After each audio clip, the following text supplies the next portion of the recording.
Bismillahirrahmanirrahim. Assalamualaikum warahmatullahi wabarakatuh. Kayaknya kedengaran loyo. Dua kemungkinan kalau tidak kekenyangan mengantuk. Dan orang yang paling susah diceramai Bu, dua orang ini, orang mengantuk sama orang kelaparan dan kekenyangan. Paling susah diceramai. Biar bagus ceramah kalau orang ngantuk, tidak ada bagus ceramah. Sebelum saya lanjut, saya mengajak kepada seluruh ibu-ibu yang hadir pada kesempatan ini, mari kita sama-sama mengirimkan Al-Fatihah kepada baginda Rasulullah sallallahu alaihi wasallam, kepada seluruh ulama-ulama kita dimanapun mereka berada, kepada seluruh guru-guru yang pernah mengajar dan mendidik kita, kepada kedua orang tua kita masing-masing, wabil khusus kepada seluruh anggota-anggota ibu-ibu majelis ta'lim yang sudah lebih dahulu dipanggil oleh Allah Subhanahu wa taala, dalam hal ini Ibu almarhum Andi Samsidar, Ibu almarhum almarhumah Salmawati, Ibu almarhumah Darwati, dan Ibu almarhumah Hajah Fatimah. Semoga dengan bacaan Fatihah kita pahalanya diperuntukkan untuk seluruh almarhum dan almarhumah. Semoga diampunkan seluruh dosa-dosanya, dilipat gandakan seluruh amal ibadahnya, dan ditempatkan di tempat yang mulia di sisi Allah Subhanahu wa taala. Ila hadratin Nabil Mustafa Muhammadin sallallahu alaihi wasallam wa ala hadhihi niyyah wa li kulli niyatin salihah, wa khususan ila almarhumah Andi Samsidar wa Salmawati wa Darwati wa Hajah Fatimah. Al-Fatihah. A'udzu billahi minasy syaithanir rajim. Bismillahirrahmanirrahim. Alhamdulillahi rabbil alamin, arrahmanir rahim, maliki yaumiddin. Iyyaka na'budu wa iyyaka nasta'in. Ihdinas siratal mustaqim, siratal ladzina an'amta 'alaihim ghairil maghdubi 'alaihim waladdallin. Amin. Alhamdulillahi rabbil alamin, alladzi an'ama 'alaina bi ni'matil iman wal islam. Wassalatu wassalamu ala rasulillah wa ala alihi wa ashabihi ajma'in, amma ba'd. Subhanaka la ilma lana illa ma 'allamtana innaka antal alimul hakim. Subhanaka la fahma lana illa ma fahamtana innaka anta 'allamul ghuyub. Rabbi shrah lana sudurana wa yassir umurana wa hlul 'uqdatam min alsinatina yafqahu aqwalana. Yang saya hormati Ibunda Hajah Samsuwarna Kahar selaku pembina Majelis Ta'lim Qalbi Khairina, kepada Ibunda Hajah Salasia selaku Ketua Pokja 1, kepada seluruh ketua-ketua Majelis Ta'lim, baik Majelis Ta'lim Qalbi Khairina, Majelis Ta'lim Nurul Jariyah, Majelis Ta'lim Nurul Iman, dan seluruh Majelis Ta'lim yang ada, baik ketua, pengurus, termasuk seluruh anggota yang sempat hadir pada kesempatan ini. Tadi mulai dari MC, pembina Majelis Ta'lim itu melantunkan pantun, seakan-akan memancing juga ustadznya untuk berpantun. Terus terang saya ini tidak jago bikin pantun, tapi tidak apa-apa dicoba. Dari segendis kalau tuan, banyak pohon berbaris-baris, meski jalan banyak berlubang, yang penting ketemu ibu-ibu yang manis.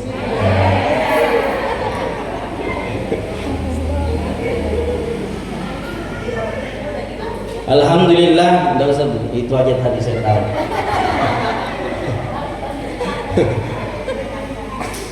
Alhamdulillah tadi disampaikan oleh baik pembina termasuk ketua Pokja 1 bahwa gabungan majelis taklim yang ada di Loktuan ini kurang lebih ada 49 majelis taklim. Pertanyaannya, kenapa cuma 49 orang yang hadir?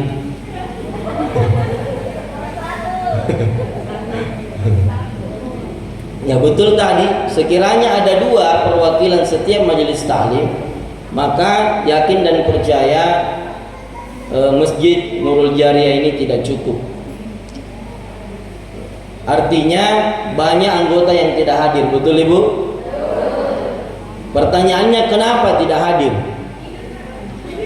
Tidur.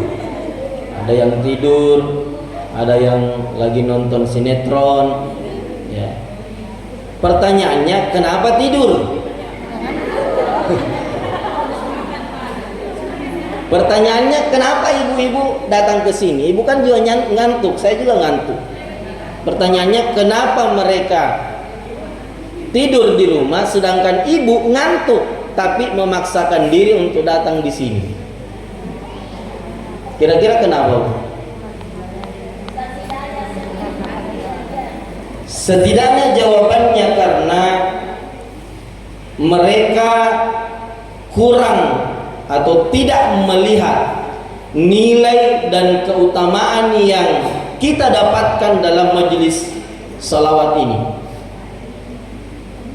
1 jam kita duduk-duduk di sini mendengarkan ceramah, Ibu, itu pahalanya lebih mulia daripada salat sunnah 1000 rakaat. Ada di sini sudah salat sunnah 1000 rakaat? Ada, Bu? Coba angkat tangan, saya kasih HP. Ada? Tidak ada, karena Ustadz juga belum. Tapi dengan duduk-duduk saja 1 jam Ibu duduk-duduk dengar ceramah, maka kemuliaannya lebih mulia daripada salat sunnah 1000 rakaat. Belum lagi salawat-salawat yang dilantungkan. Mulai dari saya masuk tadi itu sudah disambut dengan salawat luar biasa, ya. Salawat terus sampai masuk acara salawat.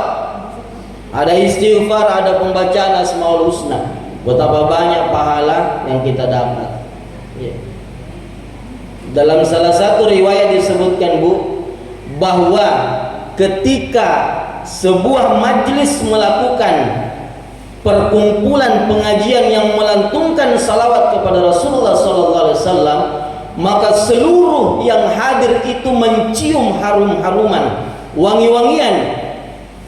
Baik itu binatang yang hadir, mungkin ada semut, ada kecewa, dan ada lalat dan sebagainya, itu mendengar dan menghirup wangi-wangian yang luar biasa dari salawat yang ibu-ibu lantungkan. Pepohonan, belum lagi para malaikat yang mencium itu dari salawat yang ibu lantungkan. Ketika mereka mencium harum-haruman itu, mereka langsung berdoa, ya Allah, semua ibu-ibu yang hadir di pengajian itu, sekiranya banyak dosanya, ampunkan seluruh dosanya. Sekiranya ya Allah yang hadir di tempat itu ada yang mengalami sebuah penyakit, sembuhkan ya Allah. Sekiranya yang hadir di situ banyak utangnya. Kenapa ketawa?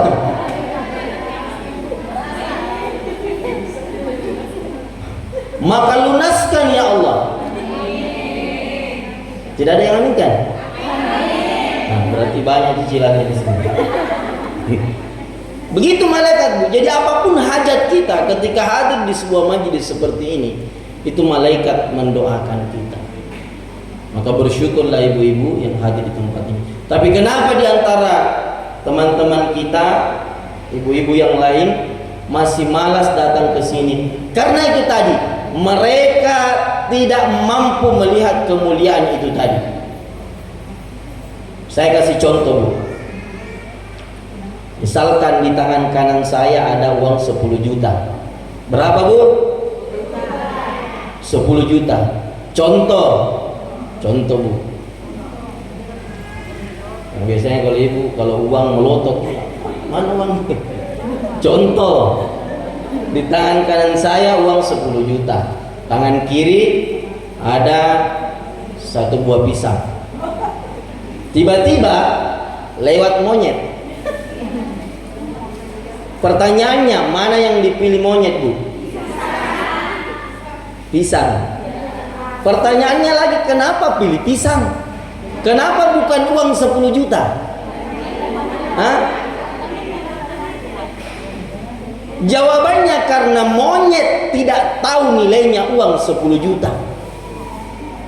Sekiranya monyet tahu nilainya uang 10 juta, maka dia akan mengambil pisang, lalu dia akan mengambil uang 10 juta baru dibelikan pisang. Betul, Bu ya? Berapa kira-kira pisang didapat itu? 10 juta. Nah, tapi pertanyaan selanjutnya, kalau yang lewat di depan saya ibu-ibu, majelis taklim Loktuan, mana kita pilih, Bu? Pisang apa uang? Hah? Ada pilih pisang? Kenapa tidak kompak? Saya tanya, mana dipilih, uang apa pisang? Nah, tandanya di sini tidak ada monyet.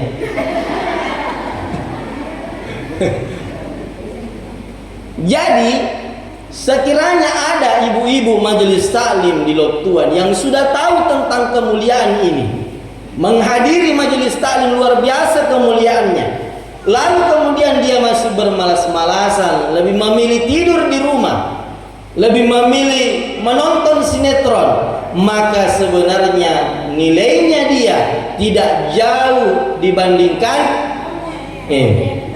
kita yang bilang, bukan saya. Sampai ada yang rekam, dia ustadz ini, tanda-tanda ini ustadz ini, masa dibilangin monyet? Bukan saya. Ada tadi ibu di sini bilang monyet, bukan saya ya. Jadi bersyukurlah ibu-ibu yang datang di sini, masya Allah, apalagi masih suasana Lebaran ya. Jadi saat ini betul tadi kata Ibu Pembina bahwa kita sudah berada pada tanggal 1 Zulkaidah. Artinya Syawal sudah berlalu, Bu.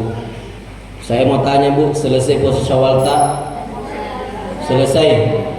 Ada yang tidak selesai? Ada? Tidak usah angkat tangan, Bu. Padahal kemuliaannya puasa Syawal, Bu, dalam hadis Nabi dikatakan man shama Ramadhana thumma atba'uhu sittan min Syawal kana kasiyamid dahr. Siapa yang puasa 1 bulan Ramadan lalu ditambah 6 hari di bulan Syawal, kana kasiyamid dahr, sama kalau dia berpuasa selama 1 tahun lamanya. Jadi 1 bulan puasa Ramadan tambah 6 hari, maka dinilai sama kalau dia puasa 1 tahun lamanya. Bagaimana hitungannya? Ulama kita menjelaskan 1 bulan Ramadan, 1 hari kita puasa di bulan Ramadan, itu nilainya sama kalau kita puasa 10 hari. Berarti kalau 1 bulan kita puasa selama kurang lebih 300 hari. Tambah 6 hari di bulan Syawal, 1 hari di bulan Syawal nilainya juga 10 hari. Berarti berapa? 60 hari. 300 tambah 60 hari berapa jumlahnya, Bu? 360 hari. Dalam setahun berapa jumlahnya? 300, kurang lebih 360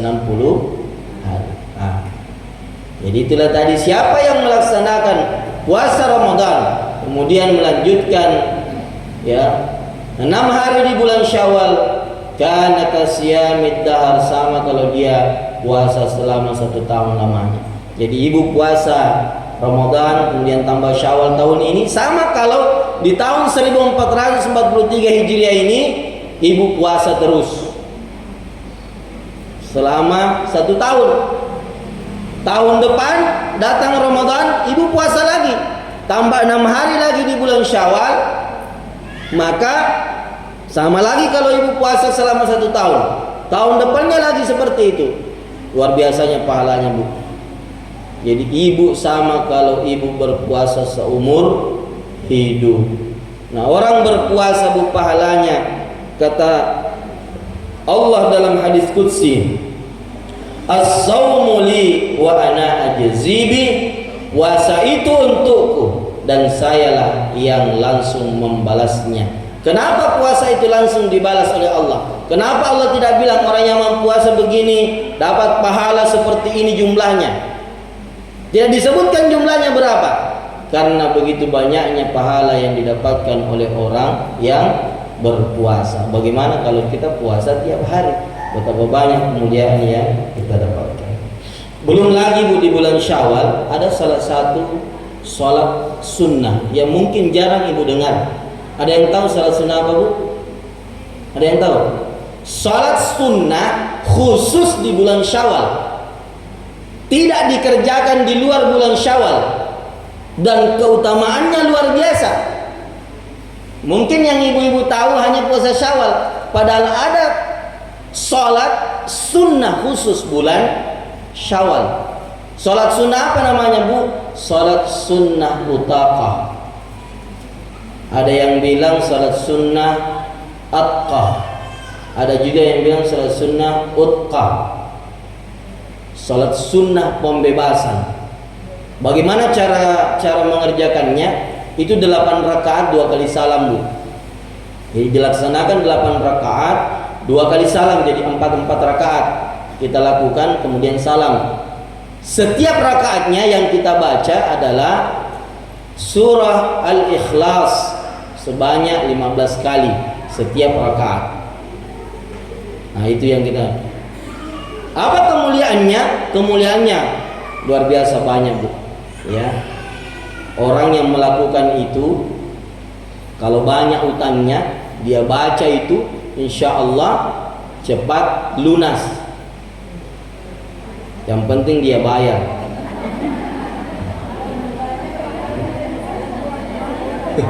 Tidak, maksudnya akan diberikan solusi bagaimana dia bisa bayar cepat utangnya. Ya. Kalau ada anak kita, Bu, ada orang yang sakit kemudian melaksanakan itu, dan dia hajatnya melaksanakan salat sunnah itu supaya sembuh dari penyakitnya, maka insya Allah selama bulan Syawal dia lakukan itu, insya Allah setelah bulan Syawal langsung disembuhkan penyakitnya oleh Allah. Nah, itu. Jadi laksanakan itu, Bu. Pertanyaannya, ini sudah bukan Syawal, Bu. Berarti sudah lewat. Nah, artinya ini PR untuk tahun depan. Mudah-mudahan ibu semua, kita semua diberikan umur panjang oleh Allah Subhanahu wa taala untuk bisa berjumpa dengan bulan Ramadan dan berjumpa dengan bulan Syawal. Ya, banyak sekali, Bu. Seluruh hajat. Jadi seluruh hajat yang kita inginkan apapun itu, lewat salat sunnah utaqah ini, salat sunnah ini, insyaallah dikabulkan oleh Allah Subhanahu wa taala. Sampai jam berapa ini, Bu? Jam berapa masuk asar? 3:30. Jadi ini saya ceramah sampai jam berapa, Bu? Sudah. Pasti ada di sini bilang sudah, Ustaz. Kalau banyak cerita terus tadi mengantuk kita di situ. Ada yang begitu.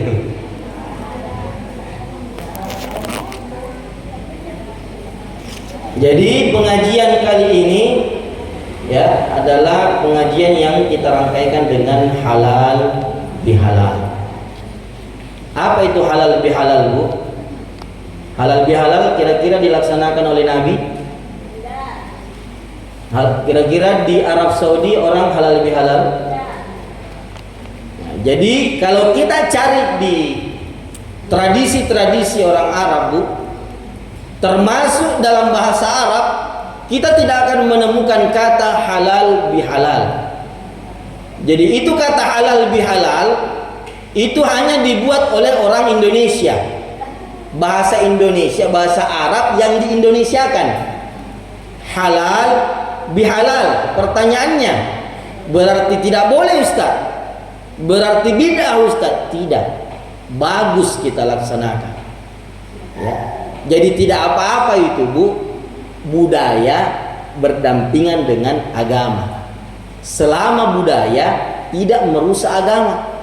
Jadi halal bihalal ini adalah tradisi orang Indonesia. Setiap kali habis lebaran itu ada yang namanya halal bihalal.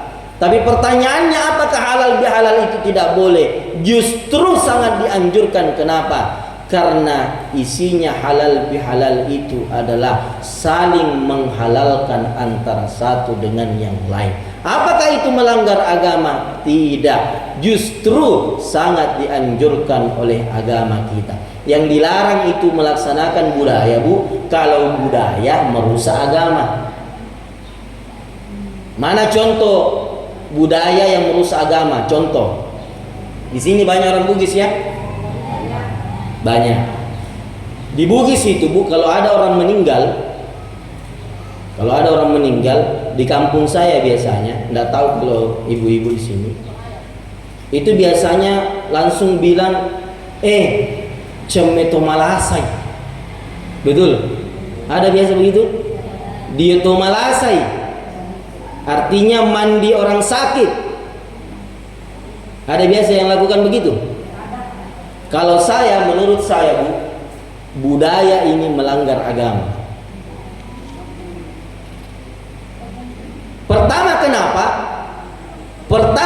Kenapa melanggar agama?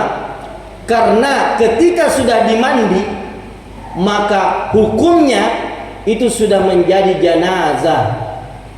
Maka dalam hadis Nabi, asra'u bil janazah, segerakan jenazahmu. Jadi kalau sudah dimandi, harus segera dikafani, harus segera disolatkan, harus segera dikubur. Tapi kan selama ini kita harus bermalam dulu, bukan? Dimandi dulu, baru disimpan. Padahal, yang kedua juga, kenapa dikatakan dia tomalasa? Nah tomate nah bukan lagi orang sakit, dia sudah meninggal. Kenapa dikatakan dia tomalasai? Yang ada dalam hadis Nabi, bersihkan. Jadi hanya dibersihkan. Jadi misalkan ada orang tua kita, ada orang meninggal kita, ya, maka ganti pakaiannya dengan yang bagus, lap-lap saja, tidak usah dimandi. Ini kasihan sudah baru-baru sudah meninggal, langsung diangkat ke WC. Kadang hanya berdua mengangkat, kadang diseret orang meninggalnya. Kemudian sampai di WC, disimpan hanya di situ, baru disiram. Nah, ini tidak menghormati jenazah. Ini tidak menghargai mayat. Ya. Nah, ini menurut saya adat yang bertentangan dengan agama. Jadi kalau kita mau, jadi tidak apa-apa itu, Bu, kalau kita mau tinggal kasih tinggal lama-lama orang meninggal, misalkan ada keluarganya yang jauh, Bu ya, misalkan dia di Sulawesi, meninggal di Bontang, ya, kan ada yang bilang tidak usah ditunggu, karena harus segera dikuburkan. Bisa ditunggu keluarganya yang dari Sulawesi dengan syarat jangan dulu dimandi. Karena kalau sudah dimandi, itu sudah berubah statusnya menjadi jenazah. Jenazah itu harus segera dikuburkan. Nah, jadi kalau kita mau tunggu keluarganya, jangan dulu dimandi, bersihkan saja dulu. Bersihkan, dilap-lap, kemudian ganti pakaiannya dengan pakaian yang bagus, kasih wangi-wangian. Nah, nanti datang keluarganya baru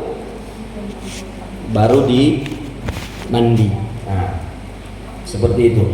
Nah, ada juga termasuk budaya yang merusak agama, yang melanggar agama. Biasanya kita pengantin.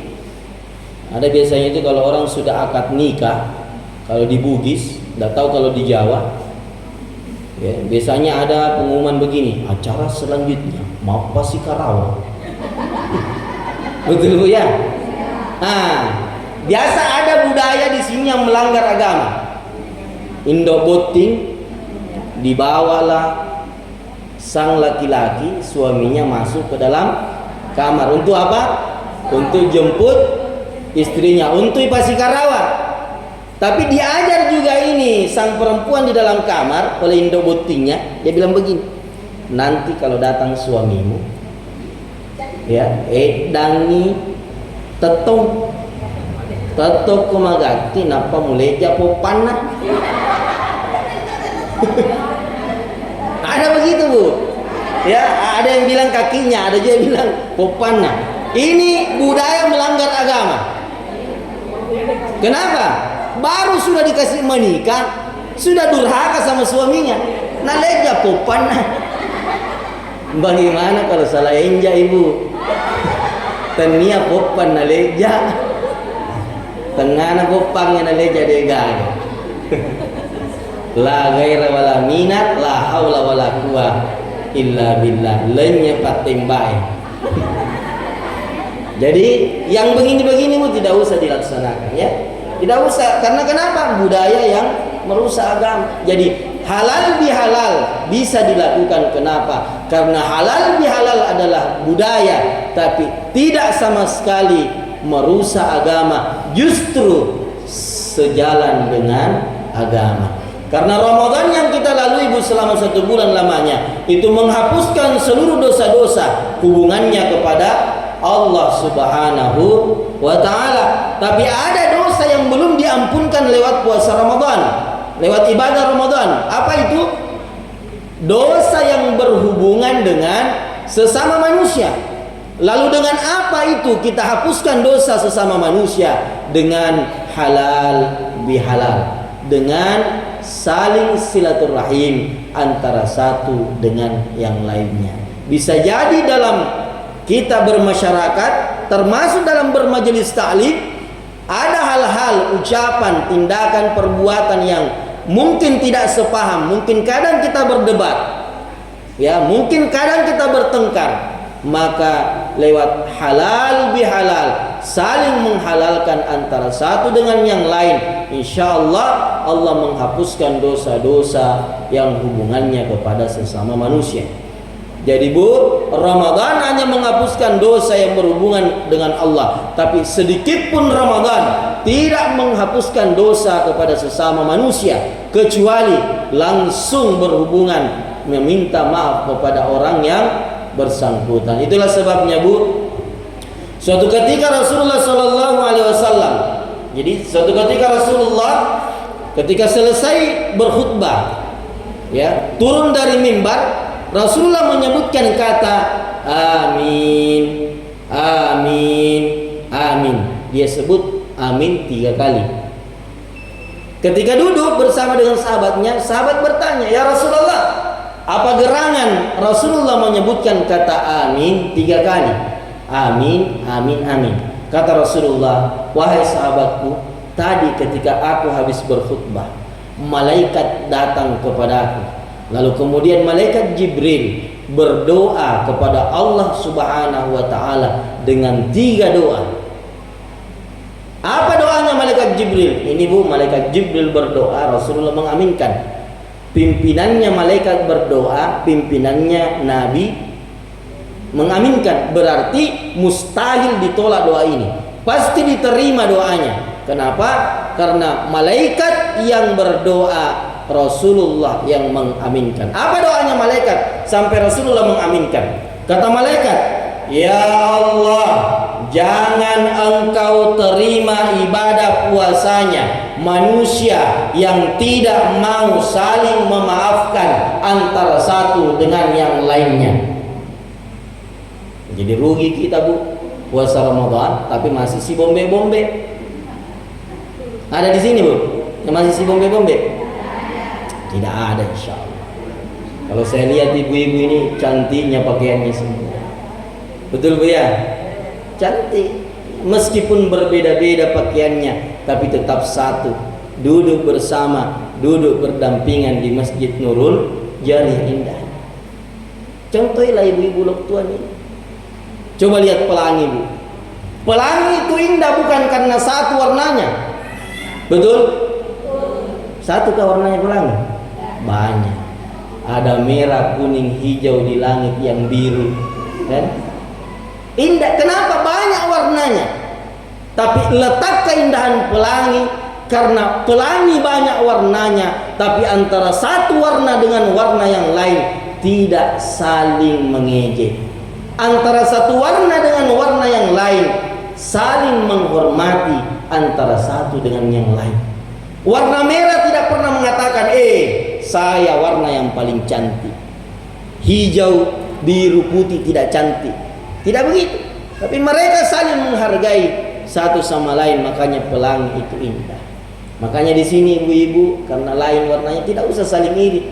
Dia bilang, cantiknya tahu begitu baju. Nah, dia bilang, tanah cicil. Tidak usah dicerita. Ya. Biar tahu tanah cicil. Kalau nak bayar ji. Jadi tidak usah saling menggosip antara satu dengan yang lain. Karena justru dengan ibu berbeda-beda pakaiannya hadir di sini, indahnya dilihat. Bagaikan pelangi, ya. Tidak usah. Jadi cuma saya sarankan ibu-ibu berbaur. Jangan di sini warna putih sama pink semua. Di sini warna hijau semua. Coba berbaur supaya indah kelihatan kayak pelangi. Ya. Makanya Rasulullah sallallahu alaihi wasallam mengatakan, "Qul kal yadaini wa la takun kal ainaini wa la takun kal udhunaini." Jadilah engkau seperti kedua tangan, jangan seperti kedua mata, dan jangan seperti kedua telinga. Pertanyaannya, kenapa Nabi mengatakan jadilah engkau seperti kedua tangan dalam hubungannya sesama manusia? Jangan ambil sifatnya mata dan jangan ambil sifatnya telinga. Kenapa kira-kira, Bu? Karena tangan ini, Bu, luar biasa kerjasamanya. Sifatnya tangan ini memiliki sifat saling tolong menorong antara satu dengan yang lain. Kepekaan yang luar biasa antara tangan kanan dengan tangan kiri. Coba lihat, Bu, luar biasanya kerjasamanya tangan kanan tangan kiri. Ketika tangan kiri gatal, tanpa diminta tangan kanan datang menggaruk. Sabar Ki Bro, saya datang untuk menolong. Betul, Bu? Tangan kanan gatal, datang kanan kiri. Jangan khawatir, saya datang juga, Bro, menggaruk. Kedua-duanya gatal, kedua-duanya saling menggaruk. Ada kira-kira di sini, Bu, ketika tangan kiri gatal langsung bilang tangan kanan, rasakan, tidak mau jak garuk. Ada begitu? Tidak, secara otomatis tangan kanan datang. Coba luar biasanya. Hubungan yang luar biasa antara tangan kiri dan tangan kanan. Belum lagi, bahkan bukan hanya sesama tangan dia bantu. Kepala gatal dia garuk. Betul? Kaki terbentur langsung tangan yang sapu-sapu. Pernah di sini terbentur kakinya langsung kepalanya yang sapu-sapu? Tidak, langsung tangannya. Podong.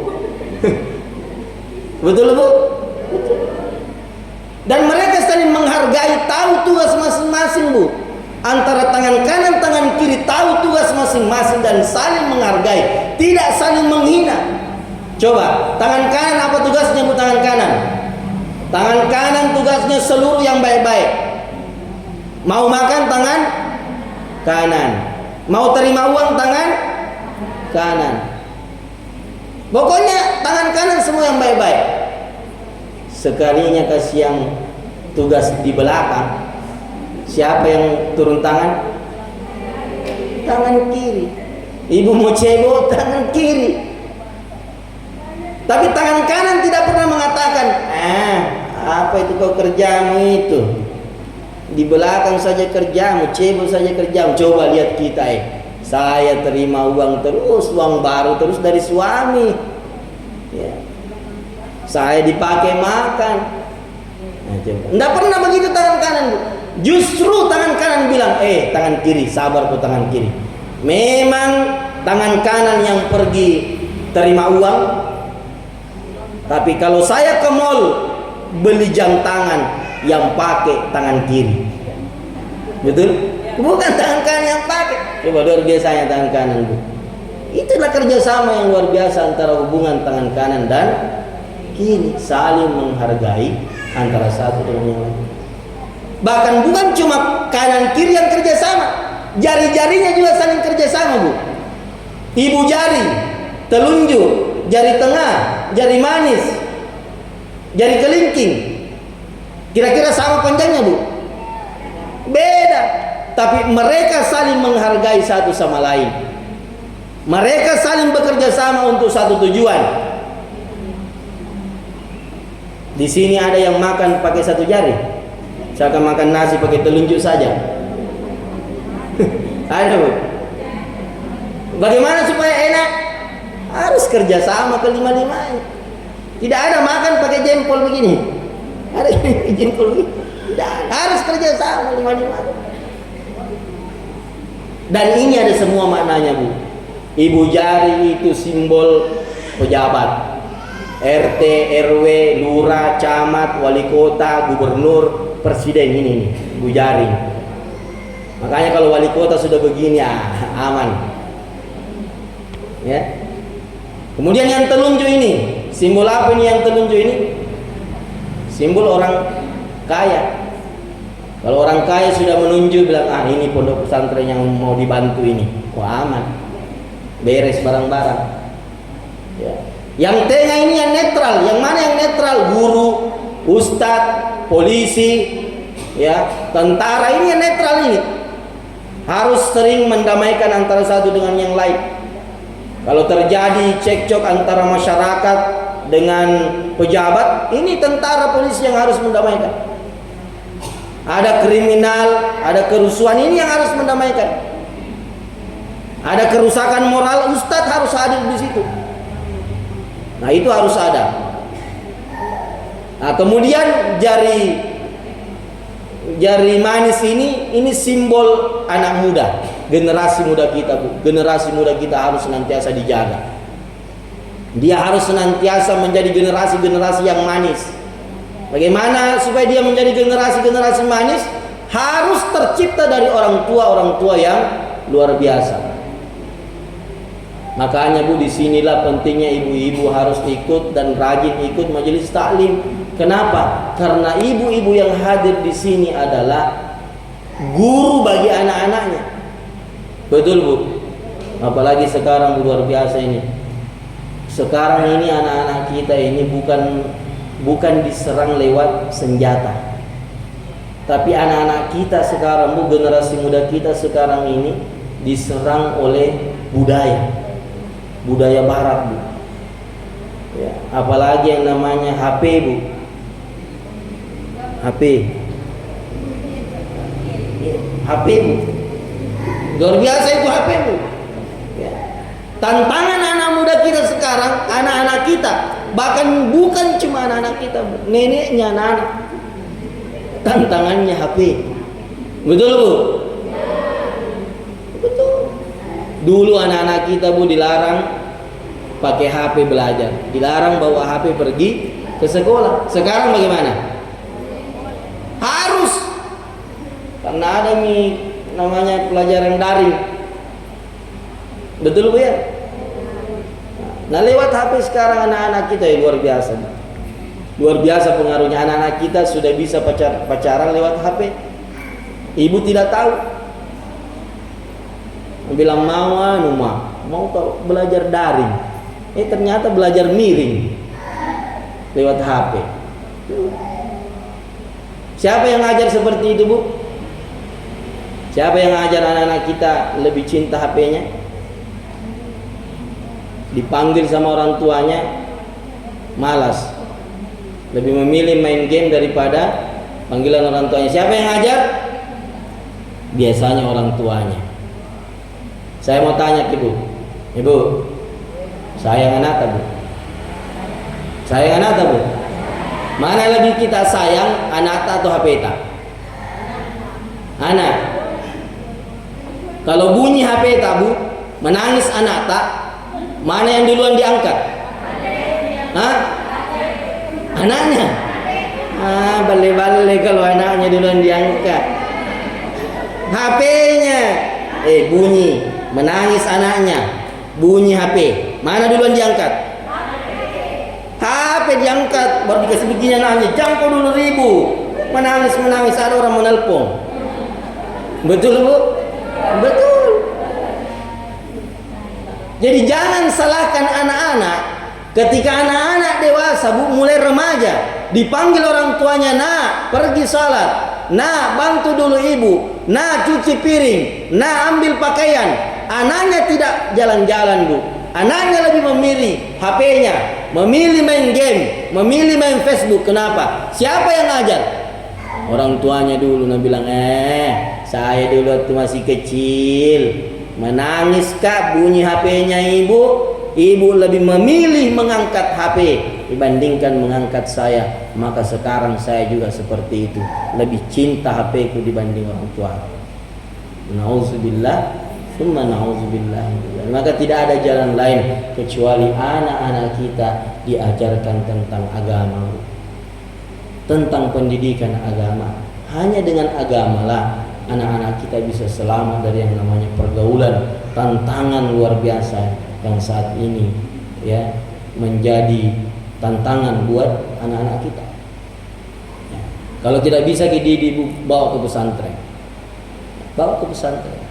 Alhamdulillah saat ini kami membina pondok pesantren, ya, mengasuh pondok pesantren di DDI Ar-Rahman Segendis. Di sana sudah kurang lebih 100 santri dan kita menerima kurang lebih 60 santri saat ini yang sudah kita tes dan dinyatakan lulus. Jadi ada kemarin 70 yang ikut tes, tapi yang diterima hanya 60. Ya, itu melihat kuotanya, kuota tempat yang sudah tidak memungkinkan, sehingga kita batasi. Anak-anak kita di pesantren mungkin mereka tertidur, tapi mereka tidur bukan karena capek main HP. Mereka tidur bukan karena capek main Facebook, tapi mereka tertidur sementara mereka menghafal Al-Quran. Mereka tertidur. Indahnya bukan pegang HP ya. Memang mereka tertidur, tapi mereka setidaknya aman dari gangguan HP ya. Jadi kalau tidak bisa dididik dengan agama, bawa ke pesantren. InsyaAllah anak-anak kita lah yang nantinya menjadi kebanggaan orang tuanya di dunia dan di akhirat insyaallah. Mungkin itu saja bu ya. Semuanya masih panjang pembahasan kita, tapi waktu juga membatasi kita ya. Insyaallah kita lanjutkan pada kesempatan-kesempatan berikutnya. Yang pastinya jadikanlah halal bihalal ini. Kita saling memaafkan antara satu dengan yang lain, saling mengikhlaskan antara satu dengan yang lain. Kalau sekiranya ada kesalahan di masa lalu, kita saling memaafkan dulu. Karena dalam firman Allah dikatakan, duribat alaikumudz zillatu aina ma suqifu illa bihablim minallah wa hablim minan nas. Ya. Sungguh celaka ya seluruh manusia, azab Allah kepada seluruh umat manusia, illa bihablim minallah wa hablim minan nas, kecuali yang bagus hubungannya kepada Allah dan bagus hubungannya kepada sesama manusia. Itu tadi, ingat tadi hadis Nabi bahwa malaikat Jibril berdoa, ya Allah jangan terima ibadah puasanya orang yang tidak saling memaafkan antara satu dengan yang lain. Nabi mengatakan amin.